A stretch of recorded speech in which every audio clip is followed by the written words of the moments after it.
Hello friends, welcome to अवसर academics. आज हम अपने चैप्टर इंडियाज एक्सटर्नल रिलेशन, जिसका नाम अब इंडियन फॉरेन पॉलिसी हो गया है, उसमें साइनो इंडिया वॉर 1962 के बारे में बात करेंगे। इसमें साइनो इंडिया वॉर का मतलब यहाँ पे चाइनीज़ वॉर है, ये टेक्स्ट बुक में ऐसे ही दिया हुआ है। तो पहले हम पढ़ते हैं कि हमारे चाइना के साथ रिलेशनशिप कैसे थे। देखिए, हम 47 में हमको इंडिपेंडेंस मिली थी और इंडिपेंडेंस के साथ ही हमें कितना अच्छा पड़ोसी मिल गया था जिसने हमारी काफ़ी हमें परेशानी कर रखी थी, पाकिस्तान। तो पाकिस्तान ने जो है पार्टीशन होने के बाद से ही इंडिया के साथ जो है पूरा रिवेंज वाला एटीट्यूड रखना शुरू कर दिया था और 48 में ही हम पे अटैक कर दिया था और इस तरह प्रॉब्लम्स हमारी बहुत ज़्यादा चल रही थी।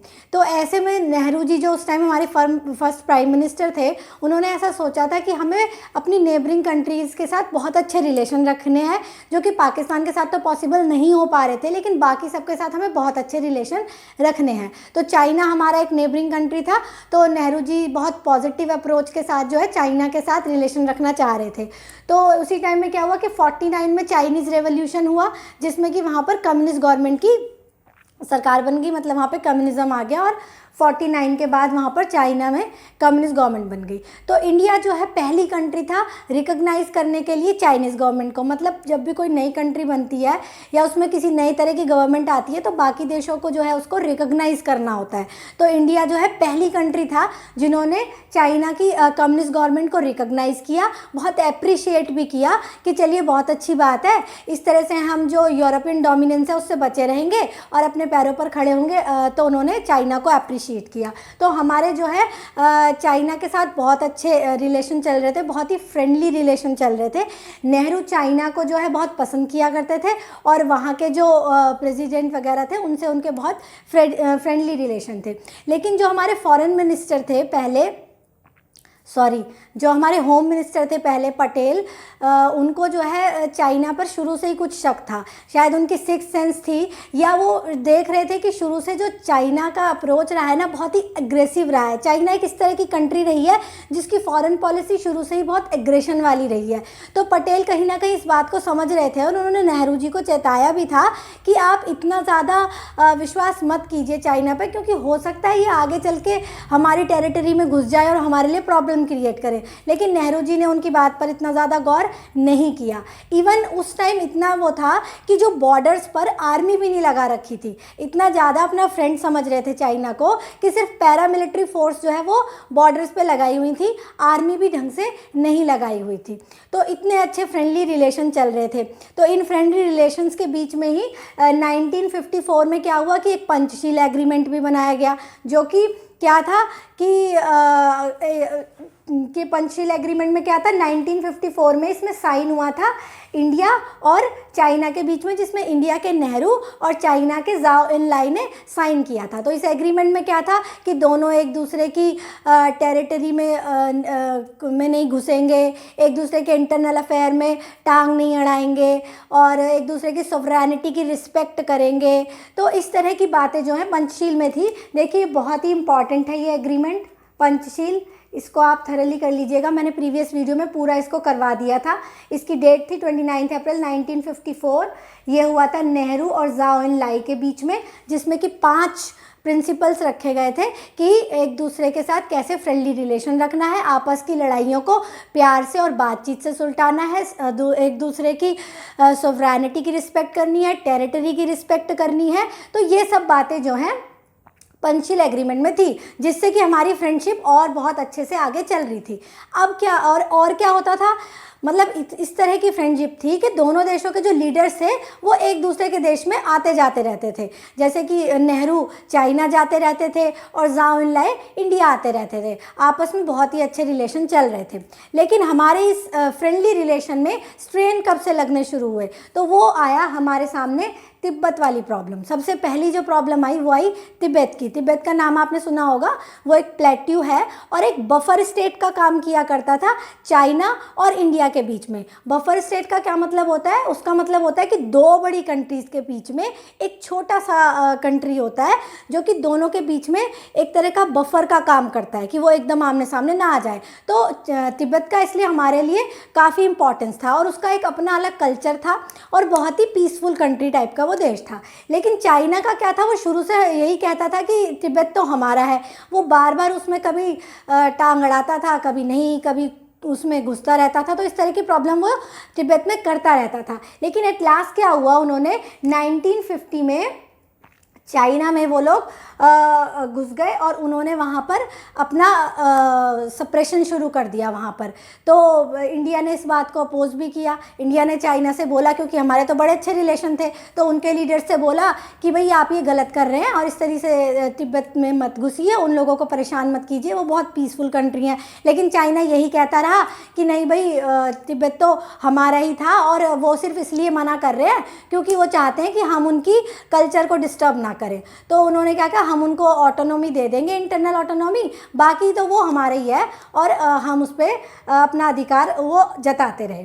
तो इन सब प्रॉब्लम्स के बीच में क्या हुआ कि वहाँ के जो दलाई लामा थे, जो कि उनके रिलीजियस लीडर होते हैं, उन्होंने और वहाँ के जो और तिब्बतन्स थे जिनको कि चाइनीज़ आर्मी बहुत ज़्यादा परेशान कर रही थी, उन लोगों ने इंडिया से शरण मांगी। तो क्या करा, इंडिया ने जो है उनको पॉलिटिकल असाइलम दे दिया। मतलब इसका क्या मतलब होता है कि इंडिया ने बोल दिया ठीक है, आप लोग हमारे देश में आकर रह सकते हैं। तो क्या हुआ, बहुत सारे तिब्बतन जो थे वो इंडिया में आ गए। आपने देखा होगा कि दिल्ली में बहुत सारी जगह पे तिब्बतीज़ रहते हैं, जैसे मोनेस्ट्री है और जगहें हैं। और इसके अलावा दलाई लामा जो है वो धर्मशाला में रहने लग गए। वो तब से अब तक धर्मशाला में ही रह रहे हैं, धर्मशाला जो शिमला के पास है, तो वहाँ पर ये दलाई लामा रहने लग गए। अब इस बात का चाइना को बहुत ज़्यादा बुरा लग गया। चाइना ने बोला कि भाई तुम तो हमारे इंटरनल मैटर्स में दखल दे रहे हो और हमारी तुमसे दोस्ती है और तुम हमारे दुश्मन को जो है शरण दे रहे हो, तो ये तो तुम गलत कर रहे हो। तो चाइना ने इस बात का विरोध करा, उनको ये बात पसंद नहीं आई। और इंडिया ये कह रहा था कि जी हमने तो पंचशील साइन किया था जिसमें ये डिसाइड हुआ था कि कोई किसी की टेरिटरी में नहीं घुसेगा, तो आप तिब्बत की टेरिटरी में क्यों घुस रहे हैं। तो इस तरह से कुछ बातचीत जो है वो चलती रही और रिश्तों में थोड़ी सी खटास आनी शुरू हो गई। उसके अलावा और क्या दूसरी क्या प्रॉब्लम थी कि बॉर्डर डिस्प्यूट आ गया था बीच में।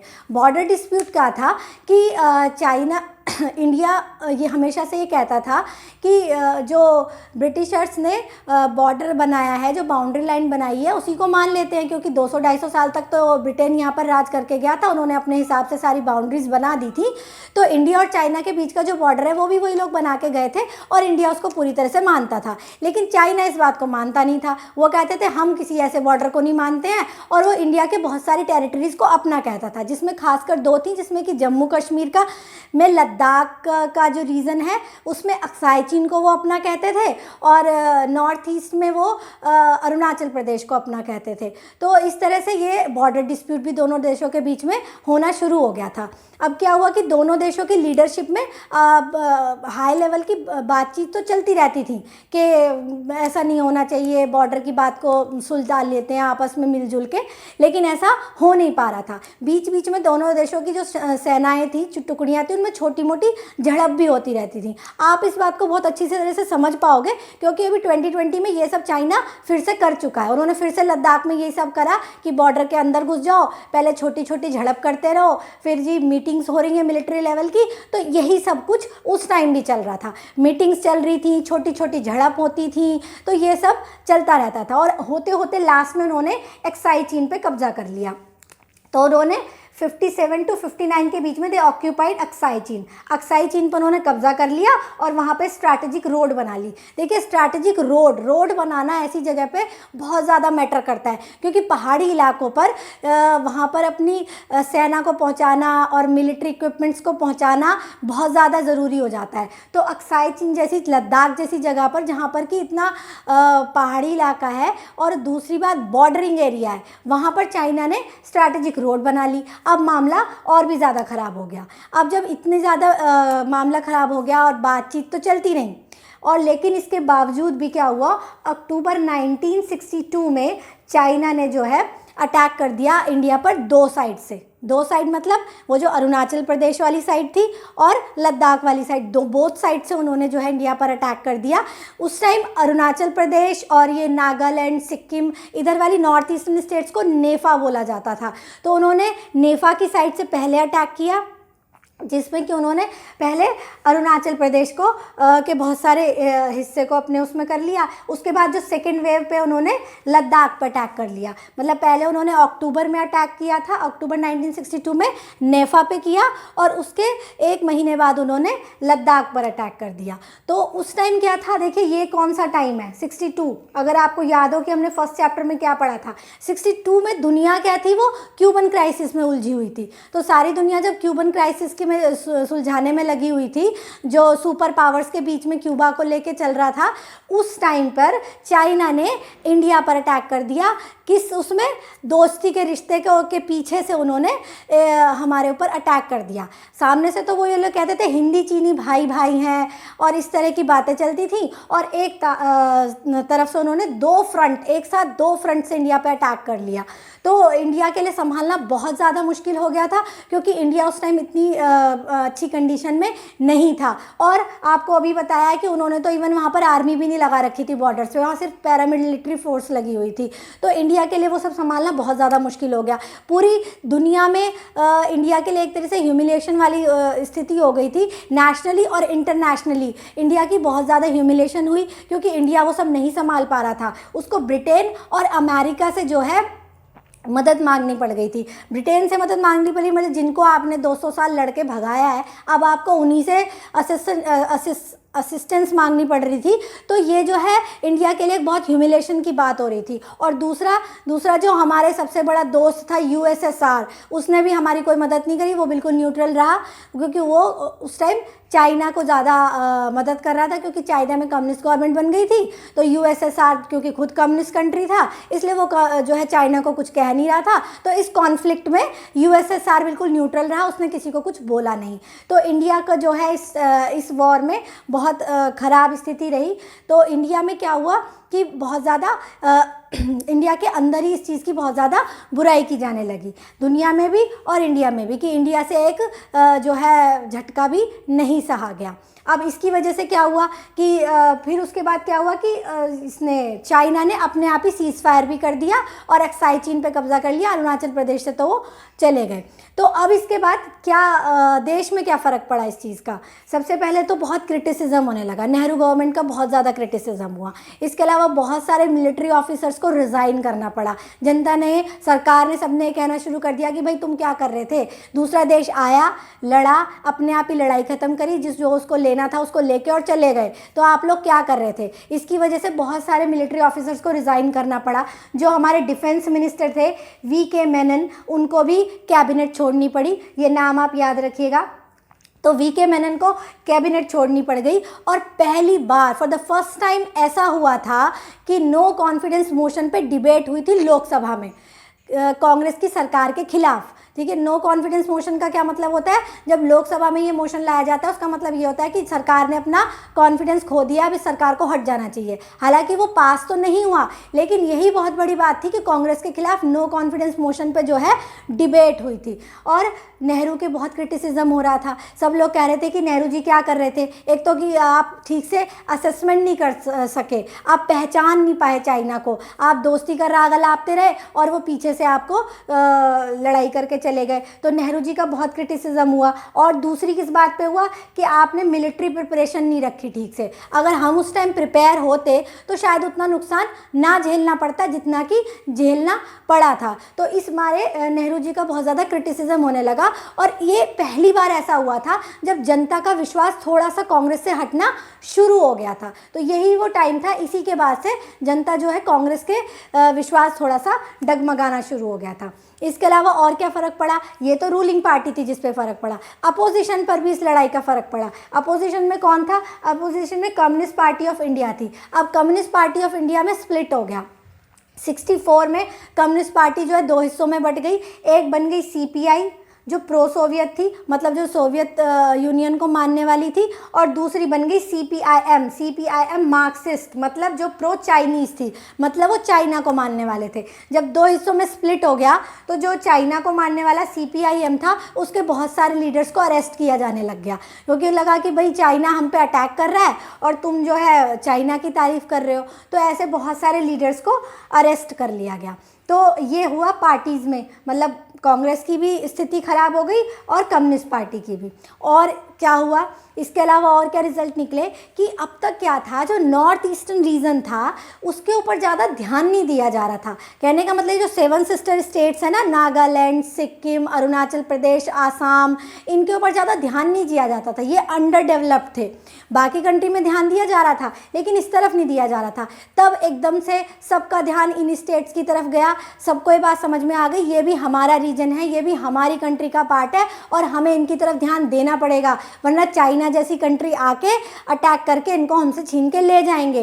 तो इन कंट्रीज़ के इन स्टेट्स की तरफ भी ध्यान दिया जाने लग गया। और क्या हुआ कि नागालैंड को स्टेटहुड मिला, उसके बाद ही जो है नागालैंड को स्टेट बनाया गया, और मणिपुर और त्रिपुरा को यूटीज बनाया गया, मतलब यूनियन टेरिटरीज बनाया गया विद इलेक्टेड लेजिस्लेटिव असेंबली, मतलब इलेक्शन होकर वहाँ पर लेजिस्लेटिव असेंबली बनने लगी, थे वो यूनियन टेरिटरीज। तो जो इतने टाइम से रीज़न इग्नोर चल रहा था उसके ऊपर ध्यान दिया जाने लगा। तो ये पूरा इंडो चाइना वार का मैंने आपको बताया है कि पहले हमारे रिलेशन कितने अच्छे थे, हिंदी चीनी भाई भाई टाइप का पूरा रिलेशन चला आ रहा था, पंचशील एग्रीमेंट पर भी साइन हुआ था, दोनों देश के लीडर एक दूसरे देश में घूमा करते थे, आया जाया करते थे। लेकिन प्रॉब्लम कब से शुरू हो गई? प्रॉब्लम शुरू हो गई जब चाइना ने तिब्बत को अपने कब्ज़े में कर लिया तब से, और दूसरा जो बॉर्डर इशू हो गया, फिर उन्होंने हम पे अटैक कर दिया, सारा हिंदी चीनी भाई भाई की जगह हिंदी चीनी बाय बाय हो गया। उसमें आपने देखा होगा बुक में दे रखा है कि अमूल ने एक एडवर्टीज़मेंट लगाया है कि हिंदी चीनी बाय बाय, कि अब जो है भाई भाई नहीं रहे, बाय बाय वाली कंडीशन हो गई है। तो इसके बाद से हमारे रिलेशंस जो हैं वो ख़राब होने शुरू हो गए और बहुत टाइम तक जो है हमारे डिप्लोमेटिक रिलेशन इस्टेब्लिश नहीं हो पाए। तो इस तरह से जो है 62 के बाद हमारे चाइना के साथ जितने भी डिप्लोमेटिक रिलेशन थे वो ख़त्म हो गए, मतलब कोई भी डिप्लोमेटिक रिलेशन नहीं रहे, ना किसी देश में आना ना जाना, सब बंद हो गया था। वो कब से दोबारा शुरू हुआ? 1976 से फिर से डिप्लोमेटिक रिलेशन जो है वो थोड़ा सा शुरू किए थे। उसके बाद जब ये एक्चुअल में कब शुरू हुए? जब अटल बिहारी वाजपेयी जो उस टाइम एक्सटर्नल मिनिस्टर थे वो चाइना गए इन 1979, मतलब 76 से थोड़े बहुत से डिप्लोमेटिक रिलेशन शुरू हो गए थे। उसके बाद वो थोड़े अच्छे कब हुए? जब हमारे external minister Atal Bihari Vajpayee China गए 1979 में और बहुत सारी चीज़ों पे बात करी। जब भी किसी देश के टॉप लीडर्स होते हैं या मिनिस्टर्स होते हैं वो दूसरी कंट्री में विजिट करने का जाते हैं, इसका मतलब यही होता है कि दोनों देशों के बीच में डिप्लोमेटिक रिलेशन जो हैं वो अच्छे होने लगे हैं और वो आपस में ट्रेड और चीज़ों पर बात करना शुरू करेंगे। उसके बाद नेहरू जी के बाद कोई अगर प्राइम मिनिस्टर चाइना गए थे तो फिर वो थे राजीव गांधी। फिर राजीव गांधी जो है वो भी चाइना गए और बहुत सारे मुद्दों पर बातचीत हुई और उसके बाद से जो है ट्रेड वगैरह इन चीज़ पर जोर दिया जाने लगा। इंडिया और चाइना के बीच में दोनों के रिलेशन थोड़े से अच्छे होने शुरू हो गए थे। तो ये पूरा इंडो चाइना वार मैंने आपको बहुत डिटेल में समझा दिया है। अगर आपको कुछ समझ में नहीं आया है तो प्लीज़ कमेंट सेक्शन में क्वेश्चन कर लीजिएगा और अगर आपको वीडियो अच्छी लगे तो प्लीज़ लाइक शेयर ज़रूर कीजिएगा और हमारे चैनल को सब्सक्राइब कीजिएगा। Thank you very much.